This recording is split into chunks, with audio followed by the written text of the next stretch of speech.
بسم الله الرحمن الرحيم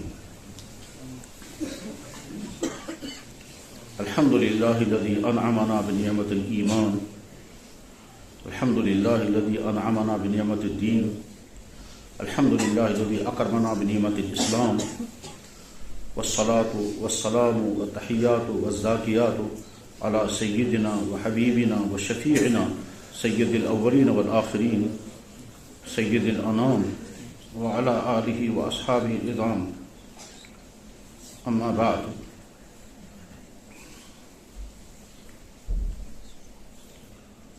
اللهم إني أعوذ بك من شر نفسي اللهم إني أعوذ بك من شر نفسي اللهم اجعل هذا الكلام هداية لي ولجميع المؤمنين والمؤمنات يا رب العالمين یا رب العالمین یا رب العالمین۔ حضرات، میں اس وقت جو گفتگو کرنا چاہتا ہوں وہ تھوڑی نازک گفتگو ہے۔ بہت سوچنے کے بعد ارادہ کیا کہ یہ گفتگو کروں گا۔ اس کو سننے کے بعد اگر کسی بھائی کو اب یا آئندہ کسی بھی قسم کا سوال پیدا ہو جائے تو تبصرے اور کمنٹس کے بجائے براہ راست مجھ سے بات کریں۔ میرے بھائیوں، دنیا میں جو کچھ بھی ہوتا ہے اللہ کے فیصلوں سے ہوتا ہے۔ چھوٹے سے چھوٹا کام بھی اور بہت بڑے سے بڑا معاملہ بھی اللہ کے فیصلوں سے ہوتا ہے۔ اللہ کے فیصلوں سے ہر کچھ ہوتا ہے۔ اللہ تعالیٰ شانہ کو قدرت ہے کہ جو چاہیں سو کریں بغیر اسباب کے، اور اللہ کا طریقہ اور اللہ کا قانون یہ ہے کہ جو کچھ کرتے ہیں وہ اسباب کے ذریعے سے کرتے ہیں۔ یعنی اللہ کو طاقت ہے کہ بیمار کو ڈاکٹر اور دوائی کے بغیر شفا دے، لیکن قانون اللہ نے بنایا کہ معالج کے پاس جانا ہوگا، دوائی کھانی ہوگی، پرہیز کرنا ہوگا تو میں شفا عطا کروں گا۔ اللہ کو قدرت ہے کہ وہ انسان کو اولاد عطا کرے میاں بیوی کے بغیر ہی۔ حضرت آدم علیہ السلام پیدا ہوئے، ان کا نہ باپ ہے نہ ماں ہے۔ حضرت عیسیٰ علیہ السلام پیدا ہوئے، ان کے والد ہی نہیں ہیں۔ اللہ کو قدرت ہے، لیکن قانون اللہ نے یہ بنایا کہ نکاح ہوگا، دونوں میاں بیوی اپنی زندگی گزاریں گے، اس کے بعد میں اسی ذریعے سے اولاد عطا کروں گا۔ اللہ کو قدرت ہے کہ وہ انسانوں کی محنت کے بغیر ہی زمین سے سب کچھ اگا دیں، لیکن اللہ نے قانون یہ بنایا کہ زمیندار کو زمین پر محنت کرنی ہے اور اس کے بعد پھر زمین سے فصلیں اگیں گی۔ اللہ کی قدرت ہے کہ انسان کی محنت کے بغیر ہی انسان کو تعلیم یافتہ بنا دے، لیکن اللہ نے قانون یہ بنایا کہ تم محنت کرو گے، ڈگریاں پاس کرو گے، اس کے بعد تم عالم بنو گے، اسکالر بنو گے اور کچھ عہدے پر بنو گے۔ تو اللہ کا نظام یہ ہے۔ اس لیے ہر ایمان والے کو عقیدہ یہی رکھنا ہے، اور ہے ہر ایمان والے کا عقیدہ کہ دنیا میں پتہ بھی نہیں ہل سکتا اللہ کے فیصلے کے بغیر۔ دنیا میں چھوٹی سے چھوٹی چیز بھی انجام نہیں پا سکتی اللہ کے فیصلے کے بغیر۔ دنیا کے تمام انسان مل کر کوئی کام کرنا چاہیں اور اللہ کا فیصلہ نہ ہو تو نہیں ہو سکے گا، اور دنیا کے تمام انسان کسی چیز کو روکنا چاہیں اور اللہ اس کو کرنا چاہیں گے تو کوئی روک نہیں سکے گا۔ بس اس بات کو ذہن میں رکھ کر اب دیکھیں، اللہ نے ہم کو اسلام کی دولت عطا فرمائی ہے، اس میں کوئی شک نہیں کہ اللہ کا احسان ہے، اور اللہ ہی کے فیصلوں کے نتیجے میں ہم تک یہ اسلام کی نعمت، اسلام کی دولت پہنچی ہے۔ لیکن اس کے لیے جو اسباب استعمال ہوئے ہیں، ان اسباب میں سے ایک بڑا سبب یہ ہے کہ اللہ کے کچھ بندوں نے اپنے ملکوں کو چھوڑا اور یہاں کشمیر آئے اور یہاں اسلام پہنچا۔ وہ جو اللہ کے بندے تھے ان میں بڑی لمبی تاریخ ہے، مختصر یہ کہ کشمیر میں اسلام لے کر آنے والی پہلی شخصیت سید عبد الرحمن بلبل رحمہ اللہ تعالی، جو چائنا سے یہاں آئے تھے، اور دوسری بہت بڑی شخصیت حضرت میر سید علی حمدانی، جن کو ہم شاہ ہمدان رحمہ اللہ تعالیٰ کے نام سے یاد کرتے ہیں، ان کی شخصیت ہے۔ شاہ ہمدان رحمہ اللہ تعالیٰ کے متعلق علامہ اقبال نے کہا تھا، سید السادات سالار عجم دست او معمار تقدیر امم، وہ سیدوں کا سردار ہے۔ اس کے علاوہ بہت ساری عظیم شخصیات کی محنتوں کے نتیجے میں اسلام ہم تک پہنچا ہے۔ اب مجھے جو کچھ عرض کرنا ہے وہ کشمیر کی ہسٹری نہیں بتانی ہے، مجھے اس کا ایک اور پہلو عرض کرنا ہے۔ اللہ کرے اگر اس میں کوئی غلطی ہو تو اللہ معاف فرمائے، اور اگر غلط بات ہو تو اللہ اس کی اصلاح فرمائے، اور اگر اس کے ذریعے سے کوئی غلط میسیج جانے والا ہو تو اللہ تعالیٰ اس کو درست فرما دے۔ حضرات، حضرت سید عبد الرحمن بلبل سادات میں سے ہیں، وہ چائنا کیسے پہنچ گئے تھے اور چائنا سے یہاں کشمیر کیسے آئے؟ اسی طرح سے حضرت شاہ ہمدان رحمہ اللہ تعالیٰ اپنے اس علاقے کے رہنے والے تھے جہاں چاروں طرف سے اسلام ہی اسلام اور بہت اونچی خاندان کی وہ شخصیت تھی، تو وہ کشمیر کیسے آئے؟ اس سلسلے میں جو میں عرض کرنا ہے بس اسی کو سنیں۔ فیصلہ تو اللہ کی ذات کا ہے، قربانی ان بزرگوں کی ہے، اس میں کوئی شک نہیں، حقیقت یہی ہے۔ لیکن اس کے پیچھے جو غیبی نظام کام کر رہا تھا، اس غیبی نظام میں ایک چیز یہ بھی ہے، وہ یہ کہ حضرت سید عبد الرحمن بلبل ترکستان میں رہتے تھے، ترکی میں، جہاں استنبول ہے، جہاں انقرہ ہے، اور ان کا خاندان مدینہ طیبہ سے ترکی آیا ہے۔ سید عبد الرحمن بلبل کو جناب رسول اکرم صلی اللہ علیہ وسلم خواب میں تشریف لائے اور آپ نے فرمایا کہ تم فلاں علاقے میں چلے جاؤ۔ چنانچہ اس خواب کی بشارت کے نتیجے میں انہوں نے سفر کیا اور وہ پہنچ گئے کاشگر۔ یہ کاشگر وہ ہے جس کو آج چائنا میں سنکیانگ کہتے ہیں۔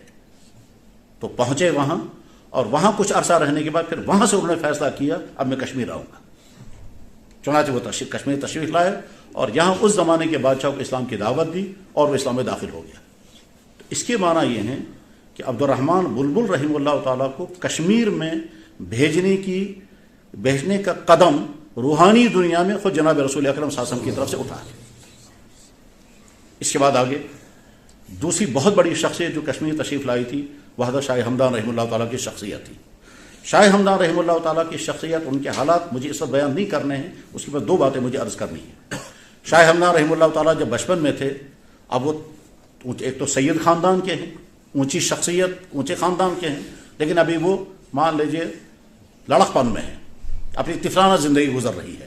آگے ان کو کیا کیا کرنا ہے اور کن کن کاموں میں استعمال ہوں گے یہ تو اگلا دور بتائے گا۔ لیکن اس وقت جناب رسول اللہ صلی اللہ علیہ وسلم شاہ ہمدان کے خواب میں تشریف لائے اور فرمایا کہ تم تب تک مکمل نہیں ہو سکو گے جب تک تم فلانے بزرگ کے پاس نہیں جاؤ گے۔ وہ فلانے بزرگ بہت بڑے عالم، بہت بڑے محدث، بہت بڑے فقیہ، بہت بڑے روحانی شخصیت تھی۔ ان کا نام تھا سید شرف الدین محمود بزدکانی رحمہ اللہ تعالیٰ۔ تو شاہ ہمدان رحمہ اللہ تعالیٰ کو جب یہ خواب میں ارشاد ہوا تو بیدار ہو کر وہ معلوم کرنے لگے یہ کون ہیں جن کے پاس جانے کے لیے مجھے کہا جا رہا ہے، تو معلومات نہیں ہو پا رہی تھی۔ جس سے بھی ملاقات ہوتی اس سے پوچھتے بھائی یہ کون ہے؟ خواجہ محمود بزدکانی۔ تو اکثر لوگوں نے تو لا علمی ظاہر کر دی۔ ان کے قریب ترین بڑی شخصیتی حضرت سید علاء الدین سمنانی رحمہ اللہ تعالیٰ، انہوں نے فرمایا کہ علی مجھے معلوم ہے کہ یہ کون شخصیت ہے، یہ فلاں جگہ ہے۔ چنانچہ اپنے ماموں، جو ان کے ماموں تھے، ماموں علاء الدین رحمہ اللہ تعالیٰ کے کہنے پر حضرت شاہ ہمدان رحمہ اللہ تعالیٰ نے وہاں کا سفر شروع کیا۔ اب جب وہاں کے لیے چلے ہیں تو وہاں پہنچنے والے تھے تو وہاں ان کے خواب میں جناب رسول اکرم صلی اللہ علیہ وسلم تو خواجہ سید شرف الدین بزدکانی رحمہ اللہ تعالیٰ کو خواب میں اللہ کے نبی علیہ السلام نے فرمایا کہ میرے خاندان کا ایک بیٹا تمہارے پاس آ رہا، اس کی صحیح تربیت کرنا۔ چنانچہ وہ اب انتظار میں ہے کہ کون آنے والا ہے۔ چنانچہ حضرت شاہ ہمدان رحمہ اللہ تعالیٰ جو جوان رہے ہوں گے وہ حاضر ہو گئے، انہوں نے استقبال کیا کیونکہ اس سے زیادہ عجیب مہمان ان کے پاس کون ہو سکتا تھا؟ سادات کے خاندان کا فرد، اور حکم کتنے بڑے دربار سے آیا ہے، تو اس لیے وہ سراپا انتظار میں ہیں۔ چنانچہ حضرت میر سید علی ہمدانی جو جوانی کی زندگی سٹارٹ کر چکے تھے ان کے خدمت میں حاضر ہوئے، انہوں نے مہمان نوازی بھی کی اور پڑھانا بھی شروع کیا۔ کئی سال تک ان کی علمی، روحانی، اخلاقی تربیت کے ساتھ ساتھ ان کی جسمانی پرورش بھی حضرت نے کی، یہاں تک کہ شاہ ہمدان در یکتا بن گئے، شاہ ہمدان بن گئے۔ اب ان کے پاس علم بھی ہے، تقوی بھی ہے، اخلاق بھی ہے، روحانیت بھی ہے اور کمالات ہیں۔ حدیث، فقہ، عربی علوم، تاریخ، تصوف، ان تمام میدانوں کے وہ ماہر بنے، جس کا اندازہ اس سے ہوگا کہ آگے چل کر کے انہیں جو کتابیں لکھی ہیں وہ کتابیں کتنے وسیع موضوعات سے متعلق ہیں، اور ہر موضوع سے متعلق کتابیں شاہ ہمدان رحمہ اللہ تعالیٰ نے لکھی۔ یہ سارا علم جو حاصل ہوا ہے وہ خواجہ محمد مزدقانی رحمہ اللہ تعالیٰ کے یہاں سے حاصل ہوا. خواجہ محمد مزدقانی کے یہاں ان کی آمد کیسے ہوئی؟ جناب رسول اکرم صلی اللہ علیہ وسلم کے خواب کے ذریعے دی ہوئی بشارت یا حکم کے نتیجے میں.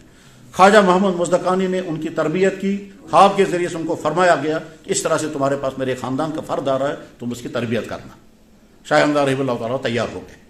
اب بظاہر ان کو کشمیر آنے کا کوئی نہ ارادہ تھا نہ حالات تھے، لیکن وہاں کی کچھ حالات ایسے بنے جن حالات کی بنا پر اب انہوں نے سوچا، لیکن سوچنے کے بعد ابھی کوئی فیصلہ نہیں کیا تھا. تو شاہ ہمدان خود اپنے بارے میں کہتے ہیں کہ میں ایک دن مراقبے میں بیٹھا ہوا تھا کہ جناب رسول اللہ صلی اللہ علیہ وسلم خواب میں تشریف لائے، مراقبے میں ہیں، اور مراقبے ایک خاص کیفیت کا نام ہے، اور فرمایا علی تم کشمیر چلے جاؤ. چنانچہ شاہ ہمدان رحمہ اللہ تعالیٰ نے کشمیر آنے کا فیصلہ کیا. یہ دونوں واقعے کہاں لکھے ہوئے ہیں؟ جواب شاہ ہمدان رحمہ اللہ تعالیٰ کے متعلق جو کتابیں لکھی گئی ان میں، اور کشمیر میں اسلام کیسے آیا اس پر جو کتابیں لکھی گئی ہے ان کتابوں میں سے ایک کتاب کا نام میں بتا دیتا ہوں. کشمیر میں اسلام منظر و پس منظر، لکھنے والے کا نام ہے ڈاکٹر سید محمد فاروق بخاری رحمہ اللہ تعالیٰ. ان کی وفات ہو گئی ہے اور میں نے ان سے ملاقات بھی کی ہے. ان کی لکھی ہوئی کتاب ہے. وہ یہاں کالج میں پروفیسر تھے اور کشمیر کی تاریخ، خاص طور پر کشمیر میں اسلام آنے کی تاریخ کے سب سے بڑے ماہر اپنے زمانے میں وہی تھے. وہ خود سادات میں سے تھے. انہوں نے اپنی کتاب میں یہ دونوں واقعے لکھے ہیں اور ساتھ میں حوالہ دیا ہے کہ انہوں نے کون سی کتاب سے نقل کیا ہے. اس کے معنی یہ ہے کہ ہم تک اسلام پہنچے، اس کی فکر کہاں ہوئی، اس کا پلان کہاں بنا. اور یہاں یہ جو دو شخصیات اسلام لے کر کے آئی ہیں، ان کا یہاں آنا تو اللہ کا فیصلہ ہے، ان کی قربانی ہے، لیکن ساتھ میں اس کائنات کے سب سے بڑے محسن جناب رسول اکرم صلی اللہ علیہ وسلم نے بھی ہماری فکر کی تھی، تبھی ان کی آمد یہاں تشریف. حضرات یہ تو سسٹم توحید. اس کے بعد جو مجھے عرض کرنا ہے، اللہ کرے وہ صحیح پیغام بن جائے. اب سے 1.5 یا 2 سال پہلے اسی شہر کے میرے جاننے والے جن کا نمبر میں میرے پاس ہے، ان سے بارہا میں ملا بھی ہوں. اللہ نے بہت خوبیوں سے نوازا ہے. انہوں نے مجھے تقریباً آدھی رات کے بعد فون پر بتایا کہ مجھے کل یا پرسوں جناب رسول اللہ صلی اللہ علیہ وسلم کی خواب میں زیارت ہوئی ہے. میں نے اللہ کے نبی علیہ السلام کو دیکھا کہ وہ ڈل گیٹ پر کھڑے ہیں اور کشمیر کے لڑکے اور لڑکیاں بگڑی ہوئی شکلوں کے ہیں اور وہ حضور سے بھاگ رہے ہیں. تو اللہ کے نبی بار بار کہہ رہے ہیں میں تمہارا نبی ہوں، مجھ سے چھوڑ کر تم کدھر جا رہے ہو. اور یہ کہتے کہتے اللہ کے نبی علیہ السلام کے آنسو گرے. یہ خواب اس بھائی نے مجھے سنایا. میں ان سے واقف ہوں، جیسا کہ میں نے عرض کیا آج بھی موجود ہیں اسی شہر کے اندر. یہ تو ہے 1.5 یا 2 سال پہلے کی بات. ابھی 1 ہفتہ پہلے میرے ایک بھائی نے، جن کو میں جانتا ہوں، ان سے واقف بھی ہوں، وہ میرے پاس ملنے کے لیے آئے. انہوں نے مجھے بتایا کہ میں اس لیے آیا ہوں کہ میں نے 2 دن پہلے جناب رسول اللہ صلی اللہ علیہ وسلم کو خواب میں دیکھا. مجھے بلایا گیا، میں مدینہ طیبہ میں حاضر تھا. باہر بہت لوگ کھڑے تھے. اتنے میں اندر سے اعلان ہوا کہ فلاں ان کو اندر بھیجو. چاچہ میں اندر چلا گیا تو سامنے جناب رسول اکرم صلی اللہ علیہ وسلم کھڑے تھے اور بہت زیادہ غمزدہ تھے. تو میں نے سلام کیا. سلام کرنے کے بعد فرمایا میں بہت زیادہ دکھی ہوں اس لیے کہ کشمیر کے لڑکوں اور لڑکیوں کا برا حال مجھے اس قبر میں تڑپا رہا. پھر فرمایا میری طرف سے کسی طرح سے ان تک پیغام پہنچا دو. میں نے تو تمہارے لیے خون بہایا تھا اور تم تک دین پہنچا ہے، تم کدھر جا رہے ہو. یہ جس بھائی نے مجھے خواب سنایا وہ ابھی کشمیر میں موجود ہیں اور ابھی 1-2 دن میں وہ عمرہ کرنے کے لیے جائیں گے. اور صبح کو انہوں نے مجھے فون پر بتایا اور صاحب نے کہا کہ کسی طرح سے یہاں کے لڑکوں تک یہ بات پہنچ جانی چاہیے. میرے بھائیوں، ان 2-3 واقعات کو سنا کر کے پھر میں اب چند وضاحتیں کرنا چاہوں گا. ہو سکتا ہے سننے والے کسی بھائی کو خیال آئے کہ خوابوں سے ہم کو سنایا جا رہا ہے. جواب، خواب حقیقت ہے. قرآن کریم میں خوابوں کا تذکرہ موجود ہے. حضرت ابراہیم علیہ السلام کو خواب ہی کے ذریعے سے قربانی کا حکم دیا گیا تھا. حضرت یوسف علیہ السلام کے خوابوں کا تذکرہ قرآن کریم میں موجود ہے. خود جناب رسول اکرم صلی اللہ علیہ وسلم کا معمول یہ تھا کہ آپ فجر کی نماز کے بعد کبھی صحابہ کی طرف مخاطب ہو کر فرماتے تھے اگر کسی نے کوئی خواب دیکھا ہو تو بتاؤ. صحابہ کبھی عرض کرتے تھے. ایک مرتبہ آپ علیہ السلام نے خود اپنا خواب سنایا اور وہ بخاری میں موجود ہے. اس میں آپ نے فرمایا کہ مجھے روحانی معراج کرائی گئی وہ تفصیل بخاری شریف میں موجود ہے، اور 6 منظر دکھائے گئے اللہ کے نبی علیہ السلام کو خواب میں، اور وہ خواب اللہ کے نبی علیہ السلام نے صحابہ کرام کے سامنے بیان فرمایا۔ امت کو جو اذان ملی ہے، یہ اذان بھی خواب ہی کے ذریعے سے آئی ہے، اس کی ڈیٹیل حدیثوں میں موجود ہے، بخاری میں بھی حدیث ہے اور ترمذی شریف میں بھی حدیث ہے کہ اذان امت کو کیسے ملی ہے۔ وہ ایک صحابی تھے حضرت عبداللہ ابن زید رضی اللہ تعالیٰ عنہ، ان کو خواب میں ساری اذان سنائی گئی، پھر انہوں نے حضور کی خدمت میں عرض کیا یا رسول اللہ میں نے اس طرح سے خواب دیکھا، آپ نے فرمایا رویا حق، تمہارا خواب سچا ہے، اور اس کے بعد پھر اذان شروع ہوئی ہے۔ نبی کا خواب تو بہرحال نبی کا خواب ہے، اور نبی کا خواب وہی ہوتا ہے، اور یہ ہمارے اصول میں لکھا ہوا ہے۔ وہی آنے کی کتنی شکلیں ہیں، ان شکلوں میں سے ایک شکل ہے کہ نبی کو خواب دکھایا جائے گا، اور خواب میں اللہ تعالیٰ شانہ جو فرمائیں گے وہ ایسا ہی ہے جیسے وہی آ گئی۔ وہی آنے کی شکلوں میں سے ایک شکل ہے خواب کے ذریعے وہی آنا۔ امت کے بے شمار شخصیات نے، صحابہ، تابعین، فقہا، محدثین، اولیاء نے خواب دیکھے، خواب حق ہیں، اور آج بھی امت خواب دیکھ رہی ہے۔ جناب رسول اللہ صلی اللہ علیہ وسلم کی ذات اقدس کا معاملہ بہت ہی زیادہ نازک ہے۔ اللہ کے نبی علیہ السلام نے فرمایا جس نے مجھے خواب میں دیکھا اس نے مجھے ہی دیکھا، من رآنی فقط رآنی، جس نے خواب میں مجھے دیکھا اس نے مجھے ہی دیکھا، فإن الشیطان لا یتمثل بی، شیطان میری شکل اختیار نہیں کر سکتا، یہ حدیث بخاری شریف میں ہے۔ لہذا یہ وہم نہیں ہونا چاہیے کہ پتہ نہیں خواب سچ ہے یا نہیں، اور ہو بھی سکتا ہے یا نہیں، کیونکہ اللہ کے نبی علیہ السلام نے اپنے متعلق گارنٹی ضمانت دی ہے کہ جس نے مجھے خواب میں دیکھا اس نے مجھے ہی دیکھا۔ امام مالک رحمہ اللہ تعالیٰ نے جناب رسول اللہ صلی اللہ علیہ وسلم کی خواب میں زیارت کی، کتنی؟ امام مالک فرماتے ہیں جب سے میں بالغ ہوا ہوں تب سے آج تک مجھے کوئی رات ہی یاد نہیں ہے جس رات میں نے اللہ کے نبی علیہ السلام کو خواب میں زیارت نہ کی۔ امام مالک فرماتے ہیں کہ جب سے میں بالغ ہوا ہوں تب سے آج تک مجھے کوئی رات یاد نہیں ہے، یہ ما بت لیلۃ، میں نے کوئی رات ایسی نہیں گزاری الا رأیت رسول اللہ، میں نے اللہ کے نبی علیہ السلام کو خواب میں دیکھا۔ اس درجے روحانی تعلق ہے۔ ایک مرتبہ خواب میں زیارت کی تو عرض کیا یا رسول اللہ میری عمر کتنی ابھی باقی ہے، کیونکہ وہ چاہتے تھے حج کرنے کے لیے جائیں، لیکن ساتھ میں ڈر لگا کہ اگر حج کرنے جاؤں گا اور ادھر ہی وفات ہو گئی تو میری تمنا پوری نہیں ہوگی، کیونکہ میری چاہت یہ ہے کہ میں مدینہ شریف میں دفن ہو جاؤں۔ تو اس لیے خواب میں حضور سے پوچھا یا رسول اللہ میری عمر کتنی باقی ہے، تو آپ نے فرمایا اتنی۔ یہ جو 5 کا اشارہ کیا تو امام مغالک بیدار ہو گئے، بیدار ہونے کے بعد سوچنے لگے یہ 5 دن ہیں یا 5 ہفتے ہیں یا 5 مہینے ہیں یا 5 سال ہیں، سمجھ میں نہیں آیا۔ اس زمانے میں خوابوں کے سب سے بڑے ماہر، ان کا نام تھا محمد ابن سیرین۔ یہ محمد ابن سیرین خوابوں کے سب سے بڑے ماہر ہیں اور بہت بڑے محدث ہیں، اتنے بڑے محدث ہیں کہ جب ہم محدثین کی لسٹ بناتے ہیں تو پہلی کیٹیگری میں جن آدمیوں کا نام آتا ہے ان میں محمد ابن سیرین بھی آتے ہیں۔ یعنی محدثین کی جب درجہ بندی ہوتی ہے تو جب سب سے اعلیٰ درجے کے حدیث بیان کرنے والے راوی ہوتے ہیں ان راویوں میں محمد ابن سیرین بھی آتے ہیں، جیسے ان راویوں میں ابن شہاب زہری آئیں گے، یا جیسے بہت سارے دوسرے حضرات ہیں، مجھے وہ نہیں سمجھانا ہے۔ تو محمد ابن سیرین عظیم الشان شخصیت ہے، اور بخاری میں سینکڑوں بلکہ شاید کئی ہزار حدیثیں محمد ابن سیرین رحمہ اللہ تعالیٰ کی بخاری اور دوسری کتابوں میں ہوتی ہے۔ تو محمد ابن سیرین ایک مستند ترین شخصیت تھی، خوابوں کے امام انہیں کو کہا جاتا ہے، امام المعبرین، اور ان کے خوابوں کی جو تعبیریں انہوں نے بیان فرمائی وہ کتابوں میں لکھی ہوئی ہے تعبیر الرا کے نام سے۔ تو امام مالک نے حضرت محمد ابن سیرین کے پاس اطلاع بھیجی کہ میں نے اس طرح خواب دیکھا، اس خواب کے بعد میں سمجھ نہیں پایا کہ 5 دن 5 ہفتے 5 مہینے یا 5 سال کیا مطلب ہے۔ تو محمد ابن سیرین رحمہ اللہ تعالیٰ نے فرمایا ان میں سے ایک بھی مطلب نہیں ہے۔ آپ نے جو خواب میں حضور سے پوچھا میری عمر کتنی باقی ہے تو اللہ کے نبی نے 5 دکھایا، اس کا مطلب یہ ہے کہ 5 باتیں وہ ہیں جس میں اللہ کو معلوم ہے اور کسی کو نہیں معلوم۔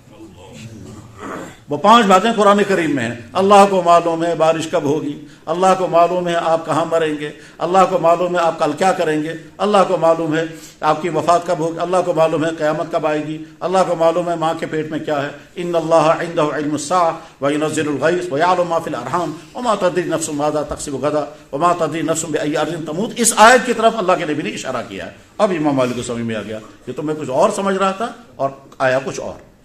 اسی زمانے کے بادشاہ تھے ہارون رشید۔ ہارون رشید کی بیوی کا نام ہے زبیدہ۔ زبیدہ نے خواب دیکھا اور بہت شرمندہ ہو گئی۔